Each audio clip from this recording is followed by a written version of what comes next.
Où est Serge? Ouais. Comment? Si, si, il est là. Je vais... Non? Serge s'est échappé. C'est pas grave, je vais faire mon intro. Tu es en charge de canaliser Serge. Oui, voilà. Surtout pas, tu vois. Bonjour Romain. Vous entendez? Oui, Oh, super. bonjour à tous. Bon, je vais commencer l'intro le temps que Serge se fasse désirer. Donc, bienvenue à cette table ronde autour de l'intelligence artificielle et plus particulièrement ses opportunités, ses défis dans le secteur du textile et de la mode. Donc, on sait aujourd'hui que près de 80% des entreprises du secteur de la mode utilisent déjà des outils d'analyse tels que l'analyse prédictive et l'analyse de données génératives. Et en plus de ça, on sait aussi que la plupart de l'industrie du textile est aujourd'hui engagée dans une transition verte, donc imposée ou engagée volontairement. Et l'idée de cette table ronde, c'est de créer un échange à la fois du coup théorique, à la fois applicatif, pour voir qu'est-ce qui se fait aujourd'hui et comment l'intelligence artificielle peut être un levier potentiel pour accélérer cette transition des industries qui est la nôtre et la vôtre d'ailleurs. Et donc voilà, on va commencer avec Serge, s'il arrive. Eh ben non. Il est où Serge? On va commencer avec une autre question. Je vais l'appeler. On va faire une table ronde du coup à la sudiste. Je n'ai pas son numéro. Tu l'appelles? Voilà, on va faire un petit tour de table du coup. On va commencer par Romain peut-être, rapidement, un petit tour de table. Oui, enchanté. Et encore une fois, moi aussi, je suis désolé de ne pas pouvoir être avec vous aujourd'hui, mais j'avais très envie quand même de pouvoir participer à cette table ronde. Donc, Romain Chomet de la société Values, qui a donc acheté il y a 2 ans la société Fashion Data, dont j'avais la chance de diriger. Et donc, je suis là pour un peu parler de comment chez Fata, on intègre l'IA au sein d'applications métiers, notamment pour les acheteurs, pour tout le processus SNOP, et expliquer en quoi en fait cette IA est au service de la cause qu'on défend aujourd'hui. Merci Romain. Du coup, par ordre, Nathalie. Bonjour à toutes et à tous. Je travaille pour une structure qui s'appelle l'Antique Pays Basque, une structure locale qui a été créée et qui est soutenue par les collectivités locales, qui a 25 ans cette structure, et on accompagne le territoire à la transformation des usages numériques et surtout à ceux qui arrivent. Et pourquoi je suis là aujourd'hui? Tout simplement parce que depuis 2020, on a embrassé le sujet du numérique responsable et on a évidemment attaqué le sujet de l'IA, et pour que notre territoire soit au courant de ce qui se passe, parce qu'on est un peu éloigné des grandes centrales métropoles et capitales, etc. Mais il faut qu'on ait toutes les infos sur notre territoire, et on accompagne tous les acteurs justement à cette perspective ou aux perspectives d'usage numérique. Et accessoirement, on a traité cette année ce sujet-là sur un des grands événements qu'on organise, qui s'appelle les Rencontres numériques Pays Basque, où on a traité les IA responsables. Donc je ne suis pas du secteur de la fashion, du secteur de la fashion, mais on est bien du secteur du numérique. Donc c'est ce regard-là que je vais apporter moi pour votre table ronde. Merci. Donc bonjour à tous, je m'appelle Clément Doga. Je suis ingénieur en intelligence artificielle et traitement d'images au sein du CETIA. Donc le CETIA est une entreprise qui va bientôt avoir 3 ans. C'est une plateforme technologique d'innovation et nous travaillons au profit de la préparation matière, donc intimement liée au processus de recyclage. Donc le CETIA, c'est à l'origine créé par 2 actionnaires qui sont donc l'ESTIA, donc l'école qui nous accueille aujourd'hui, mais aussi le CETI, le Centre européen des textiles innovants, qui se trouve dans le nord de la France. Bien. Je suis Serge Miranda, professeur en informatique. Le fameux. Responsable d'un master ici à l'Estia en Big Data et IA. J'étais juste à l'étage au-dessus avec les étudiants quand Valentine. Non, j'étais à 2 doigts de prendre ta place et de te présenter. Ouais, mais il n'y a pas de problème. C'est la même coupe en plus. Ouais, ça, j'en étais sûr, tu vois, mais ça, c'est tranquille. Mais ça permet aux étudiants de me reconnaître, panache blanc, tu sais, en Gascogne, ça marche bien. Hein.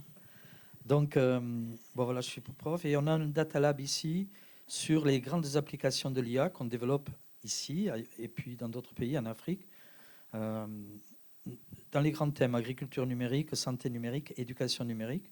Et on a signé des partenariats très forts avec Google sur l'agriculture numérique, Oracle sur la santé et Microsoft il y a quelques semaines sur l'éducation numérique. Donc, voilà. Et quand on m'a demandé de venir parler de textile et d'IA, j'ai dit il y a un point commun, vous allez le voir tout à l'heure. Merci Serge. Du coup, je me suis oubliée. Enfin non, je me suis oubliée, mais je fais le tour à l'envers. Je suis Roxane Koufit, ingénieure d'études à la Chaire Bali et entrepreneur dans le textile médical également, dans mes heures perdues. Donc on va commencer par Serge, du coup, avec une petite question pour poser les bases un petit peu, parce que l'IA, voilà, on l'imagine un petit peu aujourd'hui, on voit plein de technologies émergentes. C'est un mot qui est très démocratisé, voire vulgarisé. On ne sait plus trop ce que c'est, ce que ça veut dire. Et donc ma première question est de Serge, qu'est-ce que l'intelligence artificielle? Est-ce que ça existe déjà? Non, mais j'avais préparé quelques slides hier dans la nuit. Donc, Valentina m'avait dit ça, envoie-moi des slides. Je les ai fait hier soir, ce matin tôt. Si tu peux les montrer, j'avais passé pas plus de 5-10 minutes. Elle m'a dit... et j'ai utilisé l'IA pour faire certains slides, certaines images. Les slides sont en vacances. Bon, je pense que tu peux... Ah ben t'es... Moi, j'ai confiance Philippe, en toi. Philippe. Hello, Philippe. Il m'a demandé d'envoyer. Voilà. Il n'y a plus qu'à demander. Et ben voilà. IA, data et vêtements. Donc, quand vous avez une image qui n'est pas avec une référence précise, c'est qu'elle vient de Copilot. Alors là, je passe vite, parce qu'elle m'a dit de passer vite. Vous voyez, les grands juifs qui ont marqué l'histoire de l'humanité. Alors, Moïse, tout est loi, tout est amour, tout est argent, tout est sexe, a dit Freud, mais tout est relatif, a dit Einstein. Et j'en ai rajouté 2. Jim Gray, qui a eu le prix Nobel informatique, qui s'appelle le Turing Award. Et Jim Gray, c'est pour moi un des plus grands contributeurs au monde de l'informatique. On l'utilise tous les jours. Quand vous faites une transaction, vous appliquez le théorème de Jim Gray, dont vous faites une réservation. C'est le théorème de Jim Gray. Il a surtout parlé en sciences du 4e paradigme des sciences. C'est-à-dire que d'un point de vue scientifique, on est arrivé dans ce 4e paradigme. Après la science expérimentale, la physique, les maths, l'informatique, c'est la science des data. Donc tout est data pour lui. Et puis j'ai rajouté, pour faire prendre la vague ChatGPT, tout est vecteur numérique, et vous verrez pourquoi. Donc tout est data, next. Ah, j'ai pas le truc, sinon je le fais. Voilà, j'ai répondu à Roxane, elle l'avait un peu anticipé. Luc Julien, on l'a fait venir comme conférencier à l'Estia il y a 1 an et demi, 2 ans. Et il a écrit un livre, l'IA n'existe pas. Alors, c'est pas n'importe qui, Luc Julia, c'est un ingénieur toulousain exilé aux États-Unis, mais qui est aussi aujourd'hui Chief Scientist, directeur de Renault. Donc, c'est le directeur scientifique général de Renault. Et c'est lui qui a fait Siri, entre autres. Ça veut dire avec une équipe, start-up, rachetée par Apple, etc. Donc, Siri, ces interfaces-là, c'est lui qui en est le père scientifique. Donc, c'est une des 2 références avec Yann LeCun, international. Il peut avoir le Turing Award un jour, la distinction de Turing, le prix Nobel, pour ce qu'il a contribué. Et il a écrit un livre un peu provocateur, l'IA n'existe pas. Donc, si le monsieur de l'IA, reconnu comme tel au niveau international, dit ça n'existe pas, et il est venu confirmer ici à l'Estia que l'IA, c'est une boîte à outils. Boîte à outils, et l'entendre comme ça, d'abord l'IA est aussi vieille que l'informatique, et peut-être même un peu plus vieille que l'informatique. Boîte à outils, et le dernier outil que tout le monde a entendu parler, c'est ChatGPT en 2023, mais il y a eu d'autres outils avant, des outils mathématiques, des outils à la logique, et puis à ça. Et donc, l'IA n'existe pas, tu me l'as fait couper là, je voulais dire peut-être un lien. Oui, parce qu'il y a les 2 types d'IA. Tu m'as dit il y a 2 types d'IA. Il y a l'IA prédictive qui va prédire quelque chose à partir de données existantes, je vais prédire. Et puis l'IA générative, le fameux ChatGPT, où je vais générer quelque chose, du texte, de l'image, du son, de la vidéo aussi maintenant. Je peux générer, et j'insiste bien, générer, ce n'est pas créer. Cette IA générative n'est pas créative, elle ne crée rien. Elle fait des maths, elle calcule. Donc gardons ça en filigrane. Elle calcule très bien, très vite, sur des volumes du big data, des grands volumes de données du passé. Elle calcule, elle ne crée rien. Vas-y. Et donc, au cœur de tout, il y a la data et le big data. Je vais donner qu'un chiffre, parce que là, on peut vous saouler de chiffres. c'est Google qui le donne, depuis le début de l'histoire de l'humanité jusqu'à maintenant, il y a eu 5 hexaoctets de data. Hexa, c'est 10 puissance 18. Alors pour savoir ce que représente un hexaoctet, c'est une pile de CD-ROM de la Terre à la Lune. C'est déjà pas mal. Hein. Mais aujourd'hui, c'est toujours Google qui le dit et il s'appuie sur des travaux de l'université de Berkeley. Cette même quantité de données de moins 5000 ans avant Jésus-Christ, à peu près à la naissance de l'écriture, jusqu'à 2020, se produit chaque jour. Chaque jour, on produit autant de data que pendant 7000 ans de l'histoire humaine. Donc, ça, c'est le premier point. Grand volume de data aujourd'hui. Et c'est un couple. Vous devez imaginer que l'IA et la data, c'est un couple. Deuxièmement, c'est une équation extraordinaire en biologie. Et là, cette fois, je peux te prendre à témoin, Jérémy, tu vas voir pourquoi. C'est qu'est-ce que la vie en biologie? Qu'est-ce que la vie en biologie? La vie en biologie, c'est un couple data plus communication. C'est un grand collègue de l'université de Nice qui est devenu patron à L'Oréal. Ne rigole pas, sur la chute des cheveux. Tu vois, tu commences à rigoler, mais pourtant, je suis sérieux. Hein. Mais sur la chute des cheveux, un cheveu tombe parce qu'il ne communique plus avec ses voisins. 200 chercheurs à L'Oréal PhD travaillent pour essayer d'imaginer un shampoing, par exemple. Vous imaginez le business derrière pour dire si vous prenez ce shampoing à 25 ans, vous perdrez plus de cheveux nulle part, même pas devant, même pas sur le front, nulle part, tu vois. Donc, gros business, 200 chercheurs. Leur postulat de départ, règle numéro 1, un cheveu tombe parce qu'il ne communique plus avec ses voisins. Donc, c'est la loi numéro 1 en biologie. C'est un spécialiste mondial, je ne le conteste pas. Mais ça devient intéressant. Parce que, next, suivant, tous les objets, aujourd'hui, on est rentré non pas dans le monde de l'IoT, Internet of Things, mais l'Internet of Everything. Tous les objets demain, quels qu'ils soient, alors du vêtement qui vous concerne aujourd'hui, à la paire de chaussures, à la voiture, à l'ordinateur, au smartphone, tout objet produit, tout objet qui va être généré, va produire des datas et les partager. Donc tout objet va devenir vivant au sens biologique.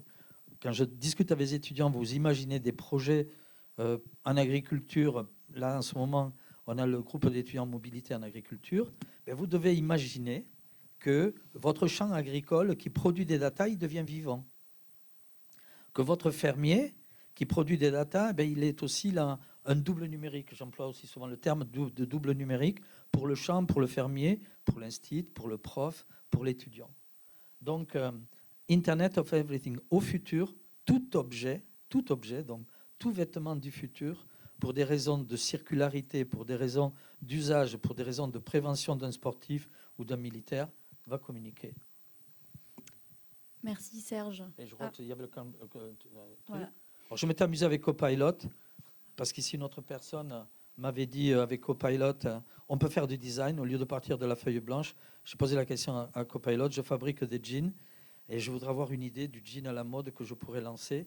Alors voilà, un jean féminin à la mode, voilà ce que me propose Copilot, image compris, qui rentre dans les détails. Le suivant. Vêtements connectés, tu peux passer. Tu peux passer. Voilà, je veux juste finir là-dessus. Ce que je dis aussi aux étudiants, il y a toujours des limitations sur la génération de vidéos, de textes, d'images, de sons avec ChatGPT, sur le débit que je peux envoyer entre objets communicants.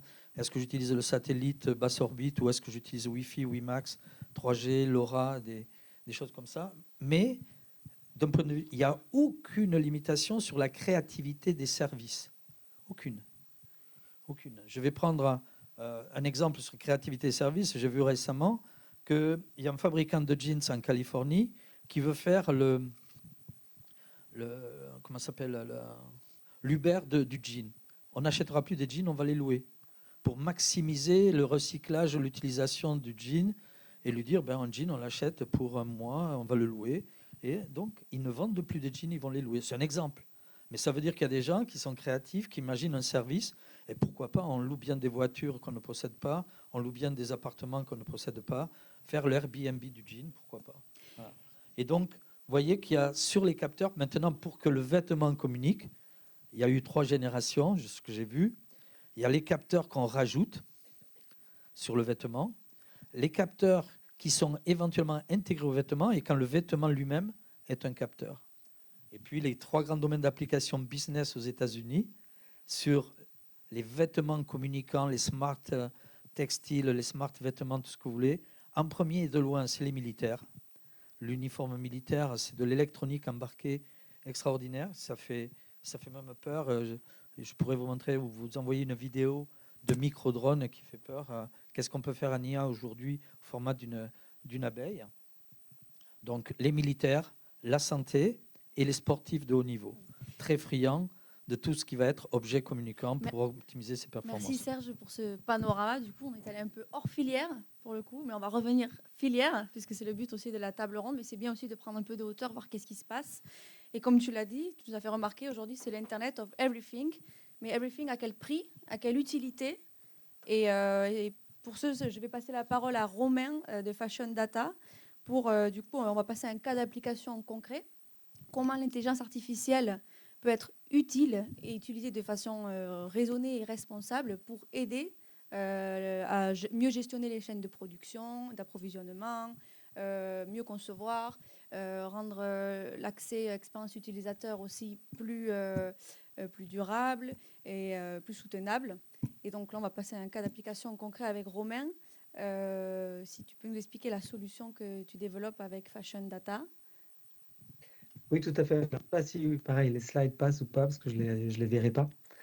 Mais c'est pour déjà reposer le problème. Alors, premièrement, nous, chez Fashion Data, on fait donc justement la mise en application des technologies. Donc, on ne crée pas des IA, on va les utiliser.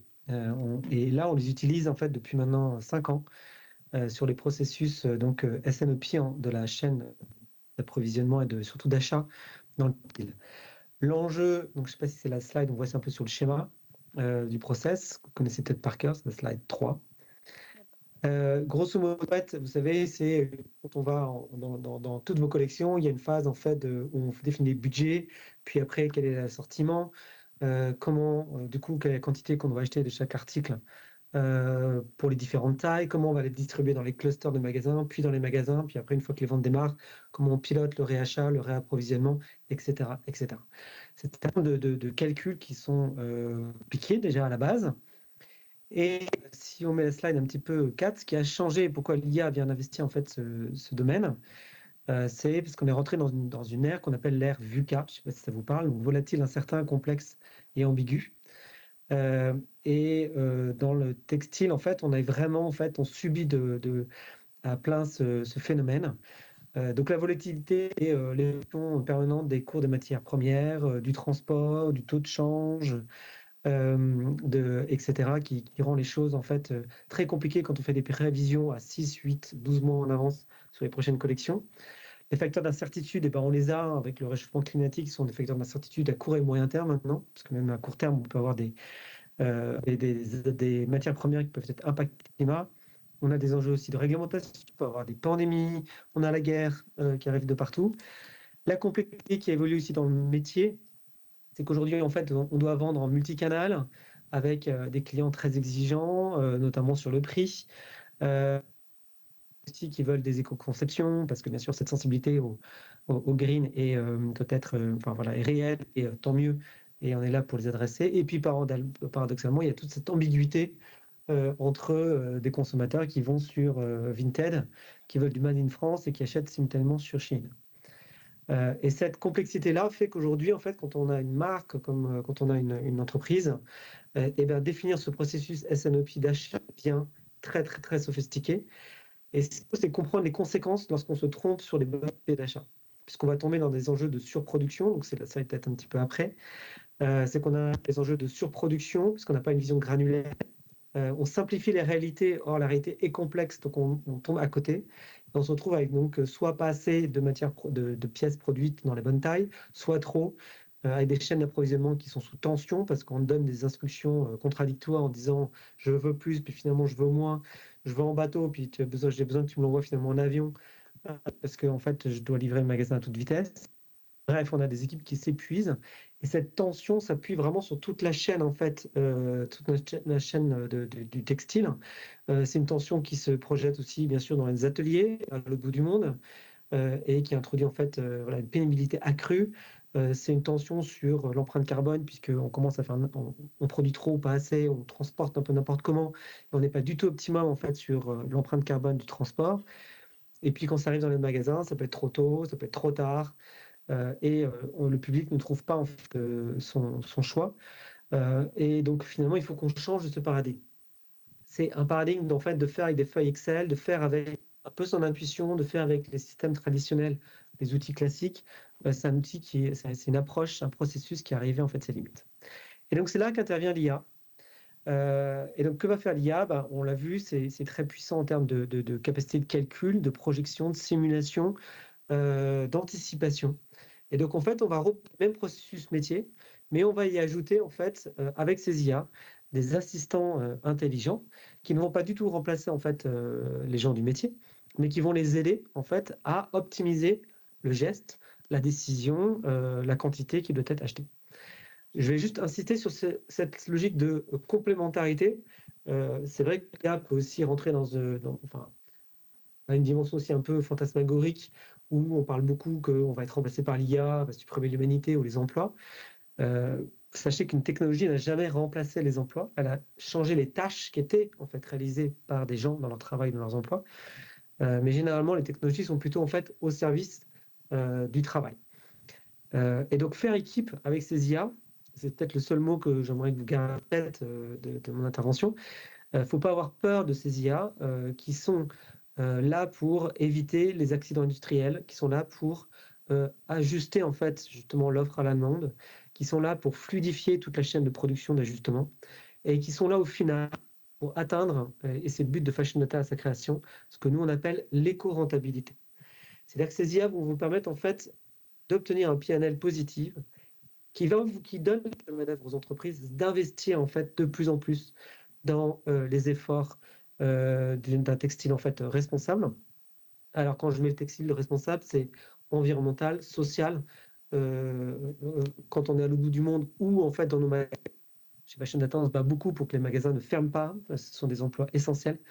Ça défend aussi, les magasins défendent notre style de vie à l'européenne. Hein. On n'est pas dans des malls ou dans des marketplaces de type Alibaba ou Amazon. Nous, on a voilà, le restaurant, le magasin. Sachez que pendant la pandémie, quand les restaurants étaient fermés, les magasins fermés faisaient que les restaurants souffraient inversement. Donc, un écosystème aussi, on est tous interconnectés aussi dans notre activité. C'est ça que permet vraiment en fait tous ces algorithmes. Permettre aux entreprises de retrouver des marges de manœuvre opérationnelles, financières, pour leur permettre d'investir dans un fashion beaucoup plus responsable.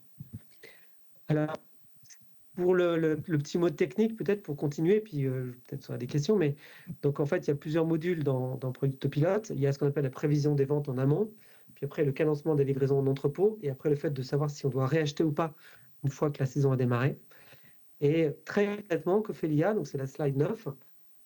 Grosso modo, l'IA va permettre de faire un ensemble de corrections sur la perception, sur la réalité versus un monde idéal. Une fois que les ventes sont réalisées, donc on va toujours, l'IA apprend par la data. Donc l'IA, nos algorithmes apprennent en fait des ventes du passé.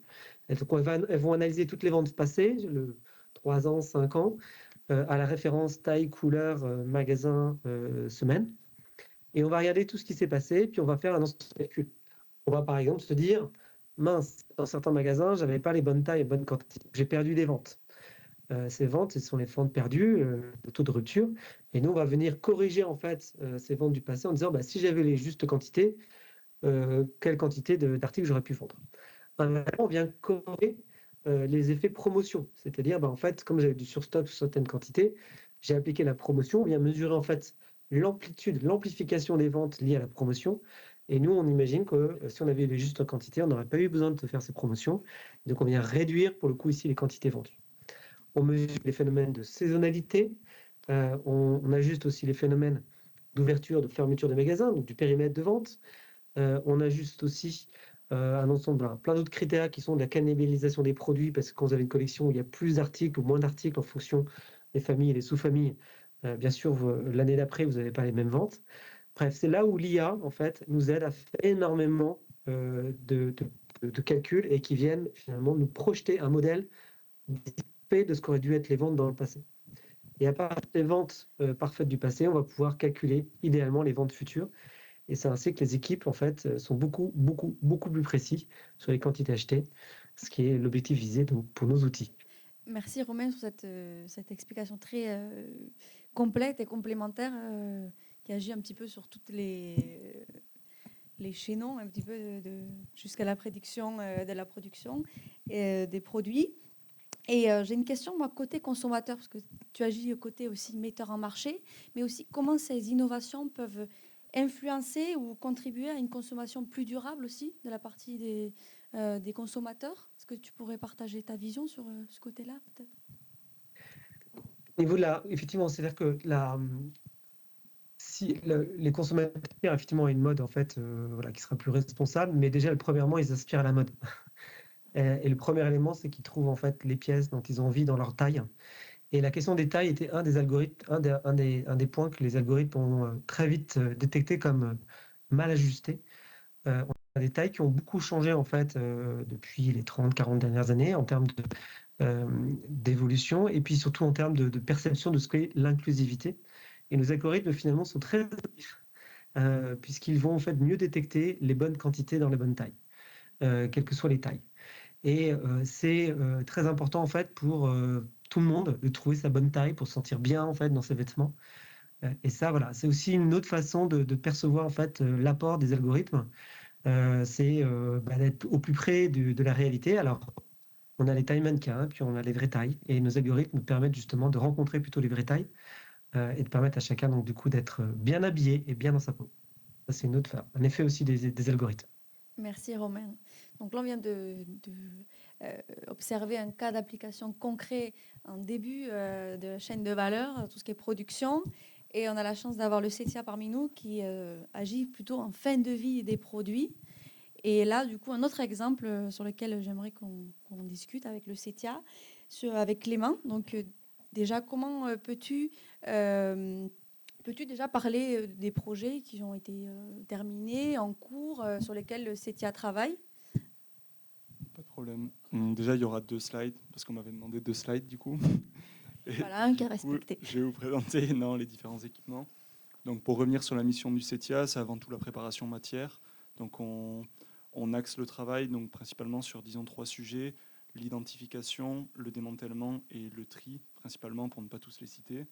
Donc, je vais faire un point sur nos différents équipements qui s'insèrent principalement dans 4 programmes.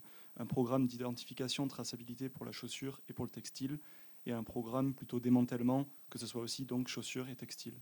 Donc, sur la partie de gauche, je peux vous présenter 2 équipements, notamment l'ID Box et ID Match, qui sont 2 solutions, 2 équipements développés dans le programme dit ID Shoes. Donc, qu'est-ce que l'ID Box? L'ID Box, c'est finalement un mini studio photo conçu spécialement pour les chaussures, qui, via un plateau tournant et 2 caméras, permet en fait de créer de la donnée image pour l'entraînement d'une future IA de reconnaissance. Donc l'idée, c'est de placer une chaussure, acquérir différentes images à l'aide d'une UI, d'une user interface dédiée. On peut labelliser les images et ensuite ça permettra d'entraîner une intelligence artificielle. L'intelligence artificielle entraînée, elle fonctionne via l'équipement ID Match que vous voyez en bas. Concrètement, on pose la chaussure sur un convoyeur, elle passe à travers un portique muni de différentes caméras qui acquièrent des images. Et grâce à cette intelligence artificielle, en fait, on va chercher à reconnaître la référence exacte de la chaussure. Donc finalement, ça revient à un espèce de moyen de traçabilité sans pour autant puce RFID ou quoi que ce soit.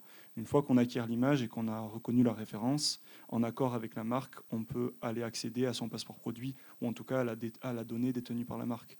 Ce qui nous permet notamment de connaître la méthode d'assemblage de la chaussure, la composition de la tige ou notamment la composition de la semelle. À droite, vous voyez donc le programme qui s'appelle Reshoes. C'est un programme dont l'équipement a été financé notamment par la région Nouvelle-Aquitaine, mais aussi avec 8 partenaires dans ce programme, une marque de luxe, 2 ateliers de démantèlement, et notamment Decathlon, Zalando, le groupe Eram, Refashion et récemment Salomon. Donc, dans ce programme Reshoes, il y a 3 gros équipements. Un équipement de démantèlement de chaussures dans lequel on essaie de séparer la semelle de la tige en vue d'un futur recyclage. Donc ce démantèlement est fait par un bras robotisé et fonctionne principalement pour les chaussures dont l'assemblage est à colle réactivable. à l'aide d'un four, à l'aide de la chaleur, on va réactiver la colle et grâce à une traction d'un bras robotisé, on va faire la séparation. Ce que vous voyez en image sur 2 chaussures. Pour toutes les chaussures qui ne sont pas assemblées par colle ou disons par couture assez faible pour être cassées, on a une autre cellule qui s'appelle donc Slice, qui est en fait une cellule qui fonctionne à base de découpe jet d'eau. Donc 2 coupes jet d'eau en vis-à-vis permettent de suivre une trajectoire qu'on a établie, donc notamment par traitement d'image et IA, pour venir séparer la semelle dont on vise le recyclage de la tige. Donc l'IA sert principalement dans ce programme, notamment à la détermination du contour de la chaussure, comparé au fond qui est un peu complexe, où on peut avoir des résidus dus à la coupe, mais notamment aussi à l'établissement de la trajectoire qui va permettre de maximiser la quantité de matière qu'on va récupérer. Ensuite, ces 2 cellules, donc Snatch et Slice, une fois qu'on aura récupéré les semelles, elles vont se rejoindre en fait sur une dernière cellule qui s'appelle Split. Et cette cellule utilise de la spectroscopie infrarouge pour trouver la composition matière.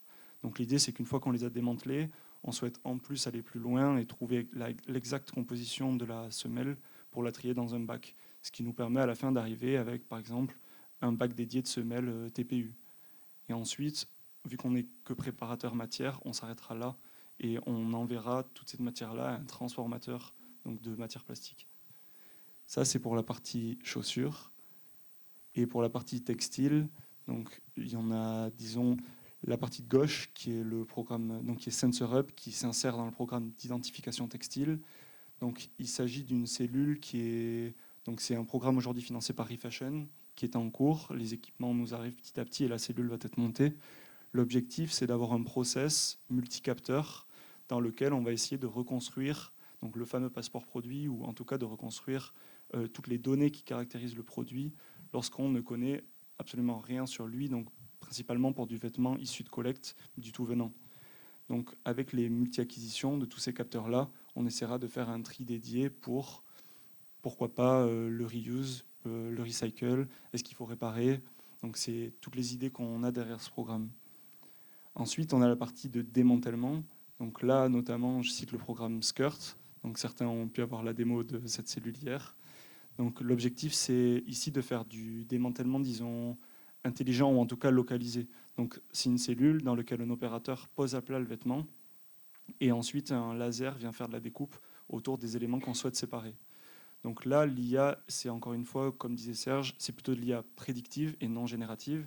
Donc on crée de la base de données et ici, automatiquement, l'IA, dans l'image, trouve les éléments qui sont à supprimer. Ensuite, on détermine, on optimise une meilleure trajectoire de découpe et on utilise le laser pour aller automatiquement libérer tous ces éléments-là. Donc voilà un peu les différentes applications ou les équipements et comment on peut utiliser l'IA de manière concrète au CETIA. Merci pour ces illustrations du coup concrètes de la journée d'utilisation de l'intelligence artificielle. On voit que, comme j'ai dit, sur tous les chaînons en fait, de la chaîne de valeur, il y a des possibilités d'implémenter l'IA de manière du coup utile, du démantèlement des chaussures, la préparation matière, beaucoup d'opportunités. Et j'aurais justement une dernière question pour toi, Clément, avec ta vision peut-être d'ingénieur, intelligence artificielle, quelles sont les opportunités que tu perçois ou que pour la filière de recyclage ou de préparation matière de demain? Les opportunités vis-à-vis de l'IA, en tout cas, ma conclusion, ça serait plutôt que, étant donné la variabilité qu'on a dans les produits et tout ce qui est textile, ajouter à cela, en plus, les textiles sont des produits souples, donc même pour un même produit, c'est pas aussi simple que ce qu'on a en production. C'est-à-dire que si je prends une chemise et que je la pose 4 fois à plat, finalement, c'est comme si j'avais 4 produits différents. Et pour gérer toute cette variabilité qu'il y a dans les compositions matières, les points durs cachés, non cachés, la pose du produit, finalement, la seule solution qui permet de gérer cette variabilité-là, c'est l'IA. Mais comme d'habitude, la donnée à agréger, c'est ça la complexité de ces tâches. Ok, merci. Donc, on vient de voir un peu les opportunités de l'intelligence artificielle, la partie, on va dire, submergée de l'iceberg, de toutes ces datas. Mais qui dit data et dit outils, dit du coup input pour avoir tous ces résultats. Et donc, la data, c'est lourd, ça consomme aussi, voilà. Et l'idée de cette table ronde aussi, c'est de montrer les opportunités, mais aussi les défis, et aussi être conscient que l'intelligence artificielle, comme je le dis souvent depuis 3 semaines, voire plus, c'est pas une baguette magique qui va résoudre tous les problèmes présents ou facilités. Il faut être conscient de l'utiliser, comme on est conscient quand on utilise un outil, des ressources qu'il a besoin, des carburants qu'il a besoin pour que ça fonctionne. Et c'est pour ça qu'on a Nathalie avec nous aujourd'hui, pour justement nous parler aussi des limites. Parce que voilà, l'intelligence artificielle, ça a des limites, ça a des contraintes, ça demande beaucoup de ressources. Et comment aussi finalement accompagner les entreprises textiles, de l'industrie du textile, qui ont des idées de solutions, qui veulent travailler l'intelligence artificielle et qui ne savent pas comment s'y prendre pour du coup rester dans cette dynamique. Parce que si on utilise de l'intelligence artificielle en vue d'un objectif de circularité, mais que nous-mêmes, même dans l'utilisation du numérique, de l'intelligence artificielle, on n'est pas vraiment circulaire ou responsable. Du coup, c'est un peu le serpent qui se mord la queue. C'est un peu paradoxal. Donc, comment on gère ce paradoxe? Comment les entreprises peuvent se faire aussi accompagner, aider? Quelles sont les solutions, un petit peu les outils pour être conscient et être averti? Alors, en effet, moi, je vais reprendre un peu de hauteur et du coup, amener énormément de nuances sur le sujet révolutionnaire qu'est l'IA, voire le numérique. Donc, en fait, la question que tu m'avais posée pour nous faire intervenir ici, pour vous apporter quelques billes sur le sujet, puisque vous voulez, et vous faites sûrement déjà de la good fashion, il va falloir juste réintégrer dans vos modèles qu'en effet, dès que vous allez avoir du service numérique, il va falloir lui aussi lui donner du good. C'est-à-dire que si vous avez un super programme RSE et que vous relancez en effet dans la machine d'avoir envie de mettre de l'IA dedans, vous allez plomber votre impact carbone, puisque l'IA, en effet, étant très matériel, mais comme tout service numérique, va plomber un peu tout ça. Donc, je ne vais pas vous mettre de slide. J'ai gagné peut-être, du coup, là, je n'ai pas de slide. Et je vous laisse aller voir par vous-même sur le web, et il vaut mieux faire une petite démarche Google, parce que c'est un petit peu moins impactant, et ça, je fais un petit clin d'œil à Serge, que de se faire des petits tests sur IA. Je vais vous donner juste un chiffre, par exemple, utiliser l'intelligence générative d'un OpenAI, pour ne pas donner son nom, est 10 fois plus énergivore que si vous faites une recherche Google. Donc, si vous faites juste une petite question à ChatGPT, c'est 10 fois plus d'énergie utilisée qu'une recherche Google. Donc ça, c'est juste une petite info. Et je vous laisse aller voir sur le web, donc, tout l'impact du numérique, et à commencer par l'IA, ou en tout cas à poursuivre par l'IA. Par contre, ce qui est assez intéressant de savoir, et c'est ce que nous, on voulait apporter aujourd'hui comme regard, comme info, c'est que même si vous voulez aller dans l'IA, et tant mieux, puisqu'en effet, on l'a vu par les exemples, ça peut être quand même très enrichissant et ça peut être apporté pour votre business et pour vos organisations. L'essentiel, c'est d'apporter dès le départ un regard responsable, et avec quel outil, c'est ça qui est intéressant à savoir. Donc déjà, si vous pouvez partir avec ça, c'est que si toutefois vous voulez intégrer des discussions qu'on a déjà eues avec Setia et d'autres partenaires sur le territoire qui sont dans ces domaines-là, c'est justement comment je me positionne par rapport à ce que je mets en place, mets en œuvre sur mon service numérique. La première chose à savoir, c'est que si vous posez la question dès le départ des 3 U, donc ça, si vous pouvez garder ça dans votre poche à partir de maintenant dans toute l'utilisation de vos services numériques et l'IA, vous pouvez le mettre dedans, puisque nous, on le considère, et c'était considéré comme un service numérique. Utile, utilisable, utilisé. Si vous posez dès le départ le choix, mais ça peut être, parce qu'on a entendu, il y en a qui fabriquent des IA comme Osetia, et il y en a qui utilisent des IA. Si vous faites un appel d'offres ou si vous cherchez des personnes qui font et qui fabriquent des utilitaires IA, vous pouvez vous poser la question de comment ils ont mis en place ces IA. Est-ce que c'est vraiment utile, utilisable et utilisé? Donc déjà, c'est la première question que vous pouvez vous poser quand vous vous lancez dans un service numérique. Et on a la chance, et ça c'est la chance de l'IA, j'ai un peu envie de dire, en tout cas dans la révolution de l'IA, parce que l'IA existe, comme l'a dit Serge, depuis la nuit des temps presque, en tout cas depuis l'informatique, c'est qu'on a eu la chance, et ça c'est la France qui est pionnière là-dessus, d'avoir ce qu'on appelle une organisation qui a un peu remis les outils ou les règles de ce qu'est le numérique responsable. Donc on a la chance d'avoir un institut numérique responsable en France qui a fait des petits du côté de la Belgique, de la Suisse, et qui arrive du côté du Canada, et qui a posé les bases de justement qu'est-ce qu'il y a dans un service numérique responsable, c'est quoi les outils qu'il faut, ou en tout cas les tips qu'il faut avoir. Et aujourd'hui, en France, grâce à la loi Rennes, peut-être vous ne la connaissez pas, mais vous êtes quand même concernés, donc la réduction de l'empreinte environnementale du numérique, il y a un petit article, l'article 25, qui s'occupe de savoir à éco-concevoir les services numériques, quels qu'ils soient. Ce n'est pas un site internet, une application, un algorithme est considéré comme un service numérique et vous pouvez en effet éco-concevoir. Éco-concevoir, c'est, vous avez les ODD qui sont sur le mur juste à côté. Éco-concevoir, ce n'est pas forcément réduire l'empreinte environnementale, mais elle concerne aussi le social et le sociétal, ou en tout cas l'éthique et le social. Donc vous pouvez intégrer ces choses-là dedans. Et grâce à cette loi Rennes, qui est arrivée en 2022, au même moment que l'intelligence artificielle générative qui a explosé, elle a pu permettre en fait de générer ce qu'on appelle un règlement général d'éco-conception des services numériques. Donc aujourd'hui, dès demain, si vous voulez positionner ça auprès de vos équipes informatiques ou de vos prestataires informatiques, il y a un guide, il y a des guides, il y a des personnes qui savent le faire. Vous pouvez en effet intégrer le côté éco-responsable dans un service numérique comme les IA. Donc ce qui est intéressant à savoir, c'est que ce qui est proposé aujourd'hui au niveau mondial, évidemment, en tout cas les premiers qui ont intégré ça, n'ont pas intégré le côté responsable. On a OpenAI qui est parti du non-profit au profit, donc ça veut tout dire. Donc aucune transparence sur ChatGPT 4 en tout cas. Donc c'est là aussi où quand vous choisissez vos services, c'est là aussi que vous pouvez aller voir s'il y a de l'éco-conception ou pas, ou du responsable. Quand vous commencez à faire du good fashion, et je pense que c'est ça qui était intéressant de savoir pour vous, en tout cas c'était la question qui nous était posée, oui, vous pouvez vous mettre aussi en ordre de marche dans le choix de vos services qui sont numériques, qui ne sont pas forcément une priorité pour vous, parce que j'ai bien entendu la problématique du secteur sur le réapprovisionnement, la matière, le transport, etc., qui sont des vrais sujets d'impact environnemental et sociétaux pour votre domaine. Mais en tout cas, vous pouvez mettre du numérique responsable, en tout cas du développement durable dans votre numérique sans souci. Super, merci pour la boîte à outils. Vous ne pouvez pas dire que vous n'êtes pas informé. Mais j'ai une dernière question qui est ressortie lors de la table ronde sur le passeport produit numérique. La fameuse question. Alors, combien ça coûte ? Oui, c'est vrai qu'on nous la pose beaucoup. C'est le fameux ROI du numérique responsable. Je regarde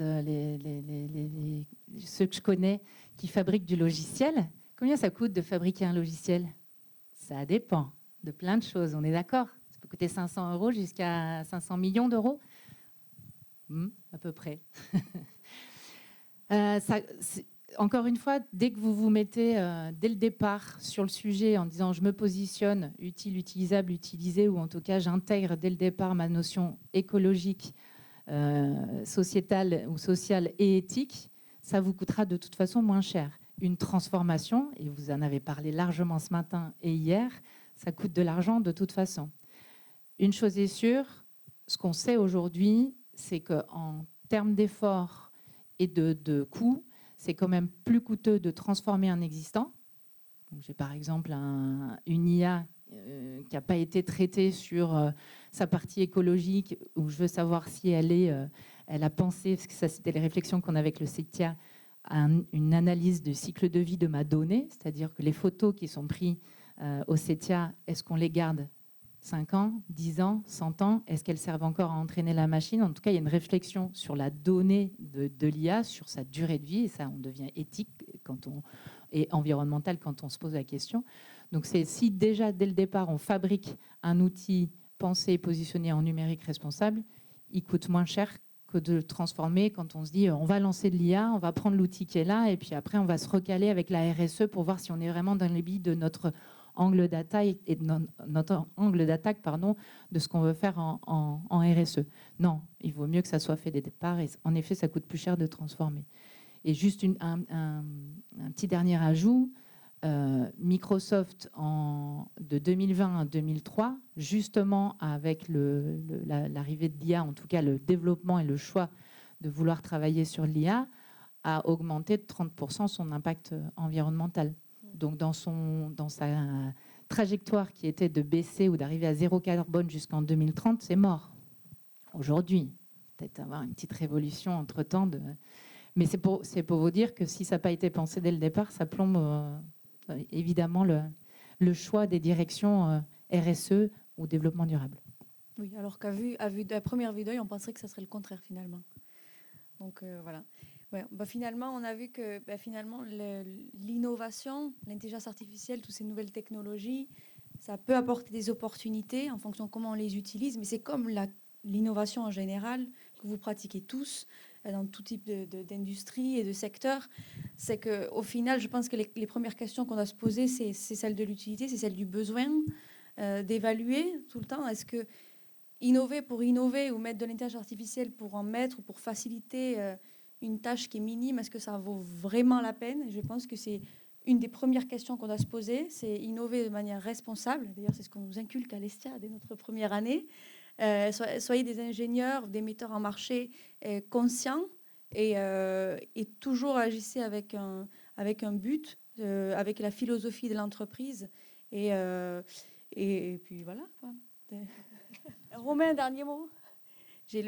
Oui, non, c'était juste je suis tout à fait d'accord qu'il faut avoir une démarche aussi éco-responsable et dans la conception des logiciels.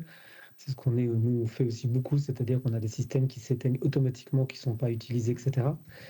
Notre principal challenge, le user qui râle le matin à 8 heures parce que ça met 4 secondes pour redémarrer parce que le système redémarre. Donc, il y a aussi de la pédagogie pour pouvoir apporter à ça. Et je pense qu'effectivement, il est bon de mesurer en fait le ratio entre l'énergie consommée par ces technologies et le bénéfice. Nous, on l'a calculé pour Fashion Data. Grosso modo, pour une entreprise qui produit 100 millions de pièces, notre plateforme coûte en énergie l'équivalent de 6 denimes. Donc, elle va faire économiser 6 denimes en fabrication, et, carbone positif en termes de logiciel. Voilà, donc c'est toujours important aussi d'avoir les perspectives dans les ratios. Je le dis souvent, charger un téléphone portable pendant une année, c'est l'équivalent de 20 minutes d'un four électrique.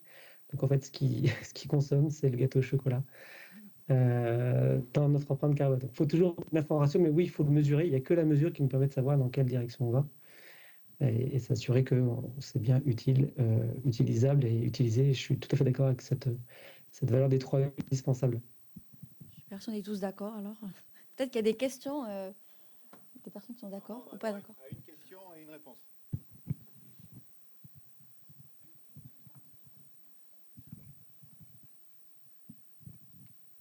Bonjour à tous. Du coup, je n'ai pas une question, j'ai un commentaire à ajouter. Je m'appelle Amanda, donc je suis doctorante à la Charbali et en fait, vous avez touché le cœur de ma thèse, qui c'est la mise en place de l'industrie 4.0. Et pour ceux qui ne comprennent pas ce que c'est l'industrie 4.0, c'est pas la robotisation comme on pense, c'est vraiment la collecte de data et l'analyse de cette data. Et comme Serge a dit, en fait, la data et l'IA sont en couple, donc voilà. Je pense qu'on a parlé dans une logique macro de toute la chaîne de valeur, en fait, qu'IA peut intervenir dans les différentes étapes de la chaîne de valeur. Donc, dans les étapes de prévision d'achat, de prévision de vente, d'approvisionnement de matières, etc. Même dans les étapes de fin de vie du vêtement pour les recyclages, etc. Mais je pense qu'on a oublié en fait une question très importante qui c'est la production. Parce que si on analyse les comportements de consommateurs aujourd'hui qui veulent avoir des vêtements au plus vite possible et qui on continue en fait à jeter des vêtements dans les marchés, etc., on est en train d'oublier la production de ces vêtements.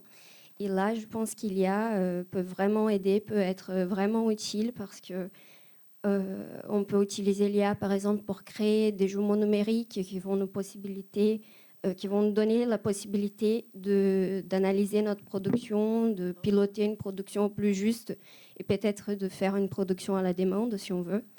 On peut utiliser l'IA pour contrôler la qualité de nos produits. Si on utilise avec un système de vision, par exemple, donc même chez Petit Bateau, je travaille, il y a des projets qui sont là-dessus. On peut, dans un niveau micro, aussi installer une IA dans une machine pour économiser de l'énergie. Donc, on peut régler nos machines par les données qu'on a collectées avant. On peut mettre une IA pour nous dire que la machine, elle va travailler dans certains paramètres, en fait, pour nous donner les niveaux de qualité qu'on veut, pour l'efficacité qu'on veut de la machine et qu'elle va être moins énergivore de ce ce qu'il était avant. Donc, je pense qu'IA peut vraiment aider dans les systèmes de production pour ça. Carrément d'accord. D'ailleurs, c'est le teaser du coup de la table ronde de l'année prochaine. C'est surtout le teaser de la thèse qu'on veut De la lancer thèse. avec ISM. Donc, si vous avez des candidats ou des candidates qui sont intéressés par comment l'IA peut mieux piloter une chaîne de production textile, il y a un sujet au sein de Bellara, de ISM, prendre la suite avec Panchica. Donc, si vous voulez vous faire torturer par Patrick, par Panchica, en tuteur industriel et par moi-même, n'hésitez pas à candidater. Et juste la métaphore, moi j'aime bien, c'est dire le couteau. C'est un outil, enfin, l'IA, c'est un outil. Le couteau est un outil. Donc, avec un couteau, vous pouvez couper, préparer à manger et adresser des besoins fondamentaux. Et puis, avec un couteau, vous pouvez faire du mal. Et voilà, nous de trouver les bons. Et puis, vous pouvez avoir des couteaux gadgets qui servent à rien, et puis des couteaux qui sont très fonctionnels, qui vont durer tout le. Donc voilà, c'est juste ça. À nous de les utiliser intelligemment, mais on a eu des exemples.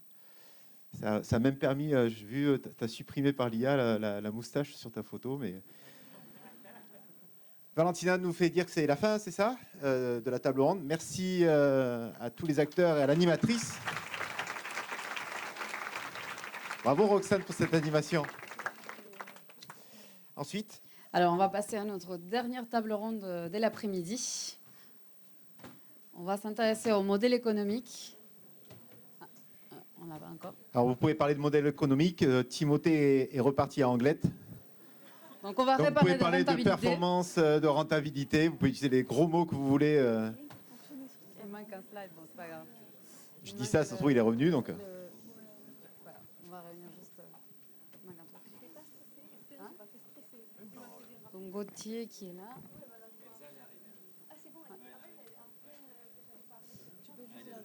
De quoi? Couverture parce qu'il manque des intervenants, c'est pas grave. Mais... Ils sont pas là?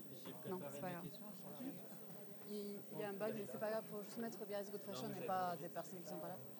Il manque les slides du programme avec les photos des intervenants, donc on va juste mettre un slide Biarritz Good Fashion. C'est comme ça. Voilà, Gauthier. Elsa, est-ce qu'elle est là? Elsa Chassagnette. C'est qui l'animateur? C'est Gauthier. Merci.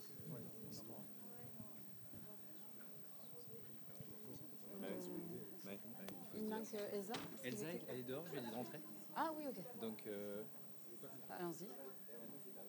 je vais aller la chercher. Non? Ouais. Et voilà, on est tous là. On s'installe. On s'installe. Tu veux qu'on prenne place comment? Comme vous voulez. Hein? Non, j'ai aucun ordre. De toute façon, on va le faire un peu sans filet. Et l'idée, c'est qu'on, je veux dire, on va se présenter. Je vais vous présenter la petite affiche avec les noms. Il n'y en a pas, c'est pas grave. Je sais pas ce que je dois oublier. On laisse ça. Oui. Ouais, et bah du coup, ce que je fais, c'est que je vous laisse vous présenter, puis je pose les questions en amont, comme ça je vous laisse répondre et puis prendre parole. Ça C'est vous va? un petit bail, il n'y a pas les photos, mais vous êtes là, c'est le plus important.